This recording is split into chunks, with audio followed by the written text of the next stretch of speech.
ज्ञान underscore share के सभी दर्शकों को मेरा सादर प्रणाम। आइए मित्रों, जगत गुरु भगवान श्री कृष्ण का ध्यान करते हैं। ओम वसुदेव सुतम देवम कंस चाणूरमर्दनम देवकी परमानंदम कृष्णं वंदे जगद्गुरो। ओम यं ब्रह्मा वरुणेन्द्र रुद्रमरुदः स्तुवन्ति देव्यैः स्तवैः वेदैः साङ्गपदक्रमोपनिषदहि गायन्ति यं सामगाः ध्यानावस्थितद्गतेन मनसा पश्यन्ति यं योगिनो यशान्तं न विदुः सुरगणाः देवाय तस्मै नमः। ओम श्री परमात्मने नमः। पिछले सत्र में हमने मन के बारे में चर्चा किया था, तो उसी को आज थोड़ा सा और विस्तार में मैं बताऊंगा। छठे अध्याय के 34वें, 35वें और 36वें श्लोक पर हम आज चर्चा करेंगे। और 34वें श्लोक में अर्जुन मन के लक्षणों को बता रहे हैं। श्लोक इस प्रकार है, चंचलम ही मनः कृष्ण। कृष्ण भगवान का नाम है, जैसे आप जानते हैं। तो कृष्ण का मतलब क्या है? कृष्ण जो है वो कृष धातु से बना है, जिसका अर्थ होता है कि वो खींचना, अपनी तरफ खींचना। तो भगवान जो है, भगवान कृष्ण जो है, सभी को अपनी तरफ आकर्षित करते हैं, अपनी तरफ खींचते हैं, सभी का उद्धार करते हैं। इसलिए भगवान का एक नाम कृष्ण भी है। तो चंचलम ही मनः कृष्ण प्रमाथि बलवदृढ़म। अर्जुन कह रहे हैं कि हे कृष्ण, मन जो है वो उसकी जो लक्षण है वो लक्षण इसमें बताए हैं। तस्याहम निग्रहम मन्ये वायोरिव सुदुष्करम। तो क्या क्या लक्षण बताए हैं? पहला बताया चंचल। चंचल अर्थात जो एक स्थान पर टिकता नहीं, जहां भी हम मन को लगाते हैं थोड़ी देर में वो कहीं और भाग जाता है। दूसरा क्या बताया? प्रमाथी, प्रमाथी, प्रमथनशील। प्रमथनशील का मतलब होता है कि वो, जैसे हम दही को भिगोते हैं तो उसका प्रमथन करते हैं, मंथन करते हैं। तो मन जो है वो शरीर और इंद्रियों में विक्षोभ पैदा करता है।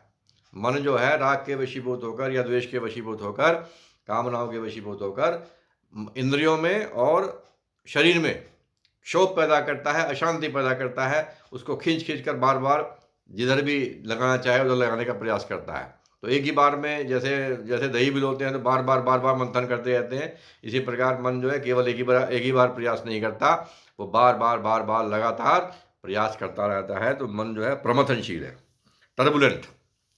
प्रमथनशील का अंग्रेजी में शब्द है टर्बुलेंट। बलवदृढ़म, बलवान है, कमजोर नहीं है, बहुत बलवान है। दूसरा क्या बताया? दृढ़म।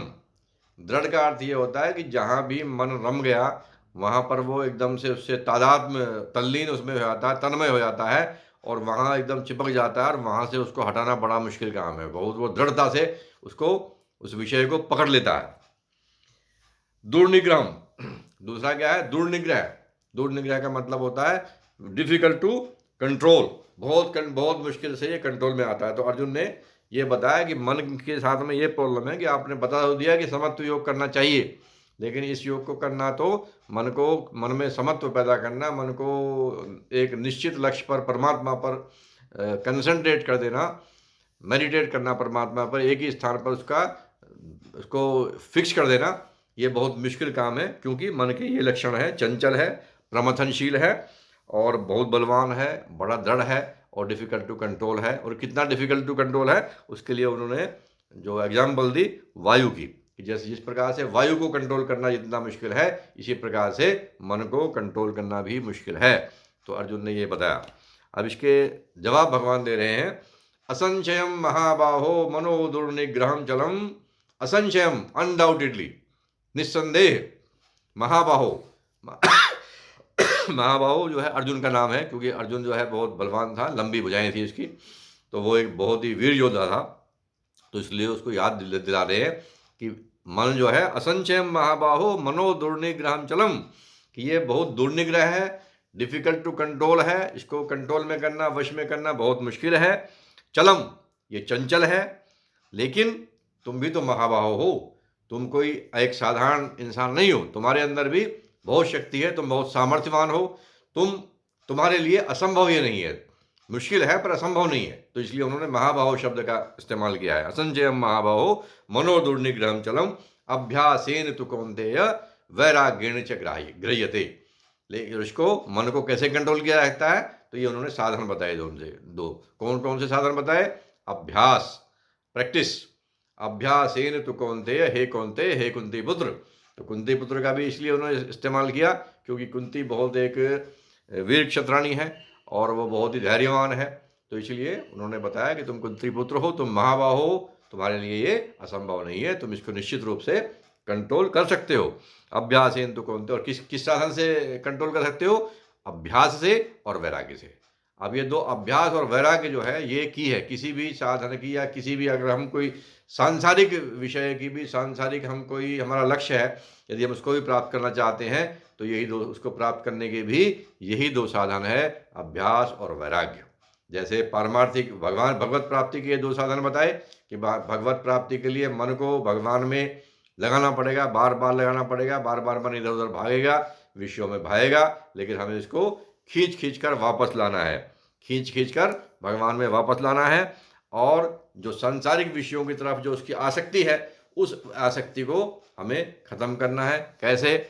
हम अपनी बुद्धि में बार बार निश्चय करेंगे, बार बार बुद्धि के सामने जो अपने संसार की जो क्षण भंगुरता है, जो संसार के जो भी सुख हैं, वो सुख वास्तविक सुख नहीं है। जब हम इस प्रकार की बुद्धि में बार बार फीड करेंगे तो हमारी बुद्धि भी निश्चयात्मक हो जाएगी, और बुद्धि में बार बार हम समझाएंगे बुद्धि को कि एक परमात्मा के सिवाय कोई भी चीज़ जो है, कोई भी वस्तु, कोई भी विषय, कोई भी जो भोग, सांसारिक भोग हैं, उनका कोई अस्तित्व नहीं है, वो नित्य नहीं है, वो अनित्य है, वो क्षण भंगुर है।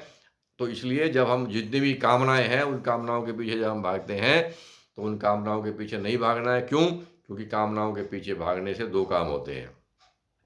कामनाओं के पीछे भागने से दो काम होते हैं। एक तो हम कामना की पूर्ति हो जाती है, तो जब कामना की पूर्ति हो जाती है तो लोभ बढ़ जाता है, लोभ का जन्म होता है। कामना की पूर्ति से लोभ बढ़ता है, और लोभ का मतलब कि और कामना, और इच्छा बढ़ी हमारी। और जब कामना की पूर्ति नहीं हुई, कामना में भी बाधा हुई, तो क्रोध आता है, और दोनों ही हमारे विनाश के कारण हैं। तो इसलिए जब इस प्रकार से हम मन में बार बार फीड करेंगे, बुद्धि में बार बार फीड करेंगे कि ये सारा संसार अनित्य है, इससे ये हो गया वैराग्य कि सांसारिक चीज़ों के बारे में, उसके क्षण भंगुरता के बारे में हम बार बार अपने बुद्धि में ये बात फीड करें। और बुद्धि में निश्चय ये करें कि हमारा लक्ष्य मनुष्य जन्म है, तो मनुष्य जन्म का केवल एक ही लक्ष्य है, और वो है परमात्मा प्राप्ति। तो इस प्रकार से जब हम बुद्धि में निश्चयात्मक बुद्धि होगी तो तभी हम ये संभव है। तो अभ्यास और वैराग्य, तो ये तो हो गया परमात्मा प्राप्ति के लिए। इसी प्रकार से हम इसी साधन का सांसारिक विषयों में, सांसारिक जो भी हमारा लक्ष्य है, जो भी, यदि हमें कोई कामना की पूर्ति भी करनी है, यदि हमें किसी पर्टिकुलर कामना की पूर्ति भी करनी है, इवन देन, तब भी ये दोनों साधन हमारे लिए उपयोगी हैं। क्योंकि कामना की पूर्ति भी तभी हो सकती है जबकि मन एक लक्ष्य पर फिक्स हो। जब मन हमारा एक लक्ष्य पर फिक्स हो, तभी हम सतत प्रयास, निरंतर प्रयास उस लक्ष्य की प्राप्ति के लिए कर सकते हैं। अन्यथा यदि हमारा मन फिक्स नहीं है, क्योंकि मन का तो स्वभाव है चंचल होना, तो यदि मन चंचल है, अभी इस कामना की पूर्ति के पीछे भाग रहा है, थोड़ी देर में कुछ और, थोड़ी देर में कुछ और, थोड़ी देर में कुछ और, तो जब एक ही लक्ष्य पर हम लगातार प्रयास नहीं करेंगे, उसी का अभ्यास नहीं करेंगे, तो हमें सफलता नहीं मिल सकती है। तो ये जो दो साधन बताए हैं, अभ्यास और वैराग्य, ये दोनों साधन परमात्मा प्राप्ति के लिए भी उपयोगी हैं, और सांसारिक कामनाओं की प्राप्ति में भी यही दोनों साधन इफेक्टिव हैं। यदि हमें पढ़ लिख कर कोई अच्छे पद पर पहुंचना है, किसी एग्जाम को क्वालिफाई करना है, तब भी इन्हीं दोनों साधनों का उपयोग हो सकता है। कैसे हो सकता है? कि हमें पढ़ाई करनी है, तो पढ़ाई करनी है, लेकिन मन में तो आ रहा है पिक्चर देखने जाना है, तो हमें पिक्चर देखने तो जाना नहीं है, करनी तो पढ़ाई है। तो हमें अपने मन में वही डाटा, पिक्चर के जो उसके देखने के जो दुष्प्रभाव हैं, उसको अपने मन में, अपनी बुद्धि में बार बार उस डेटा को फीड करना है, कि फिर हम अपने लक्ष्य से भटक जाएंगे। तो उससे उसकी, हमारे लक्ष्य की इम्पोर्टेंस बढ़ेगी।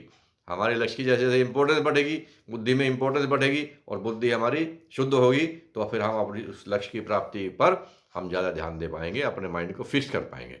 तो वैराग्य और अभ्यास, जो नहीं करना है उसके प्रति वैराग्य, और जो करना है उसका अभ्यास, दोनों चीज़ें। जो नहीं करना है, जिस रास्ते पे हमें नहीं चलना है, उसके बारे में हम नेगेटिविटी, नकारात्मकता अपनी बुद्धि में फीड करें, और जिस काम को हमें करना है उसके प्रति हम सकारात्मकता, पॉजिटिव थॉट हम अपने दिमाग में फीड करें। तो जैसे और सतत हम इसका अभ्यास करते रहें, क्योंकि इसका अभ्यास सतत करना पड़ेगा, ये एक बार करने का काम नहीं है, निरंतर करते रहना पड़ेगा। तो अभ्यासेन तु कौन्तेय वैराग्येण च गृह्यते। अभ्यास और वैराग्य से मन को नियंत्रित किया जा सकता है, मन को एक सिंगल पॉइंटेड किया जा सकता है, मन को एक ही लक्ष्य पर फिक्स किया जा सकता है। और जैसे मन जो है, मन ही, क्योंकि मन ही हमारा सबसे बड़ा मित्र है और मन ही हमारा सबसे बड़ा शत्रु है। तो ये मन ही हमें लक्ष्य की प्राप्ति में में सबसे बड़ा सहयोगी होगा। यदि हमने इस मन को अपना जीवन का जो भी लक्ष्य है उस पर केंद्रित कर दिया तो ये मन ही हमारा सबसे बड़ा मित्र होगा, हमें लक्ष्य की प्राप्ति में सबसे बड़ा सहयोगी यही होगा। और यदि हम ये स्कैटर्ड रहा, हमने इसको जहाँ तहाँ जाने दिया, हमने इसको वश में नहीं किया, तो फिर ये हमारी बर्बादी का भी सबसे बड़ा प्रमुख कारण हमारा मन ही होगा। तो ये इस प्रकार से है। इसके बाद अगला श्लोक है कि असंयतात्मा, यदि हम मन को कंट्रोल ना करें, यदि हम मन को अपनी कंट्रोल ना करें, या मन को कंट्रोल करने का मतलब है कि अपनी कामनाओं को कंट्रोल करना। मन को कंट्रोल करने का इनडायरेक्टली मतलब ये होगा कि हम अपनी कामनाओं को कंट्रोल करें। हमने अभी यदि एक लक्ष्य बनाया है तो हम एक ही लक्ष्य पर केंद्रित रहें। हम ये नहीं कि अभी तो ये लक्ष्य बनाया, थोड़ी देर में कुछ और हो गया, थोड़ी देर में कुछ और हो गया, थोड़ी देर में कुछ हो गया, या 4 दिन बाद कुछ और हो गया। तो यदि हमें अपनी कामनाओं को भी, सांसारिक कामनाएं भी हैं, हम सकाम कर्म भी कोई कर रहे हैं, तो भी हमें अपने मन को नियंत्रित करना है। तो अब ये अगला श्लोक जो आ रहा है कि यदि हम कोई कह दिया मैं तो मन को तो कंट्रोल करूंगा नहीं, लेकिन योग की जो स्थिति है, जो समता है कि हर स्थिति में, हर परिस्थिति में मैं एक समान मेरा चित्त बना रहे, उसमें कोई भी विकार पैदा ना हो, कोई भी क्षोभ पैदा ना हो, कोई भी अशांति ना हो, मुझे किसी भी परिस्थिति से प्रियता ना हो और किसी भी परिस्थिति से द्वेष ना हो। यदि मुझे अपने आप को ऐसी स्थिति में लेकर जाना है तो क्या बिना मन को नियंत्रित किए ये संभव है? तो इसी का भगवान अगले श्लोक में जवाब दे रहे हैं। असंयतात्मा योगो दुष्प्राप इति मे मतिः वश्यात्मना तु यतता शक्यो अवाप्तुम उपायतः। असंयतात्मा, जिसका मन उसके वश में नहीं है, उसके लिए ये योग प्राप्त करना बहुत कठिन है। ये ऐसा मेरा मत है। भगवान कह रहे हैं कि बिना मन को कंट्रोल किए हुए, बिना अपने अंतःकरण को कंट्रोल किए, बिना मनोइंद्रियों को कंट्रोल किए हुए आप अपने लक्ष्य को प्राप्त नहीं कर सकते। It is extremely difficult. दुष्प्राप मतलब बहुत डिफिकल्ट है। क्यों उन्होंने दुष्प्राप का इस्तेमाल किया? क्योंकि हो सकता है कि आपके पूर्व कर्म ऐसे रहे होंगे, प्रारब्ध के कर्म, जो पूर्व संचित कर्म है, हो सकता है उनकी वजह से कोई आपको सफलता मिल जाए, पर इस जन्म के कर्मों की वजह तो नहीं मिलेगी। तो फिर क्या करें? फिर ये तो बताया कि जिनका मन संयत नहीं है, जिनको अपने मन पर, इंद्रियों पर कंट्रोल करना नहीं कर सकते, जो वो अपने लक्ष्य को भी प्राप्त नहीं कर सकते। पर जो कर सकते हैं, जिन्होंने वश्यात्मना तो यतता, जिन्होंने मन कंट्रोल कर लिया है, उनके लिए क्या है फिर? वश्यात्मना तो यतता, वो यत्न पूर्वक मन तो कंट्रोल कर लिया, लेकिन उसके बाद उनको लगातार यत्न भी करना होगा, लगातार प्रयत्नशील रहना होगा। प्रयत्न किसमें? साधन में। साधन कौन सा? अभ्यास। जो करना है, जो हमें काम करना है, उसका निरंतर अभ्यास करना होगा, उसका निरंतर प्रयत्नशील उसमें रहना होगा।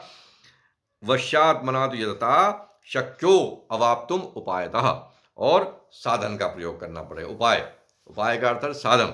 तो हमें साधन भी करना पड़ेगा और उस साधन को हमें यत्न पूर्वक लगातार निरंतर उसको करते रहना पड़ेगा। यदि हम ऐसा करते रहेंगे तो हमें योग की स्थिति प्राप्त हो जाएगी। तो ये भगवान की प्राप्ति का योग बता रहे हैं, समता। लेकिन सेम चीज़ सांसारिक जीवन में भी वही है कि यदि हम अपनी इंद्रियों को, अपने मन को नियंत्रण कर लें, अपनी बुद्धि से एक बार निश्चय कर लें कि हमारा लक्ष्य क्या है, और उस लक्ष्य की, जो भी हमने लक्ष्य को निर्धारित किया है, उसके बाद अपनी धारण शक्ति से, अपनी धैर्य शक्ति से उसको हम, उस निर्णय को हम पकड़ के रखें, उसको हम चेंज ना होने दें, उसी पर हम अटल जमे रहें, और मन को हम आदेश करें कि निर्णय तो ये हो चुका, अब तो आप इसको, निर्णय को पूरा करने के लिए, फलीभूत करने के लिए जो जो साधन हैं, जो जो तरीके हैं, उसके बारे में आइडिया दो। तो हमारा मन ही हमें भिन्न भिन्न तरीके बताएगा उस लक्ष्य को प्राप्त करने के लिए, और मन ही फिर हमारी इंद्रियों को, हमारे शरीर को आगे काम को करने में सहयोग करेगा, उस काम के करने के लिए प्रेरित करेगा और हमारा मन ही हमारा सबसे बड़ा मित्र बन जाएगा।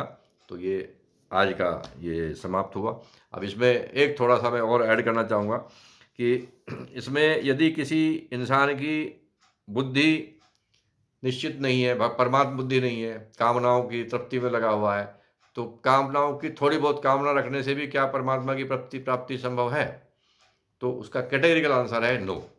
जब तक एक भी सांसारिक कामना हमारे मन में है, हमारे अंतःकरण में है, तब तक हमें परमात्मा की प्राप्ति नहीं हो सकती। तब तक ये समत्व योग जो है, समता जो हमारे मन में है, ये संभव नहीं है। ये क्लियरली भगवान ने बताया। तो आज के लिए मित्रों इतना ही। जय श्री राम, भज गोविंदम।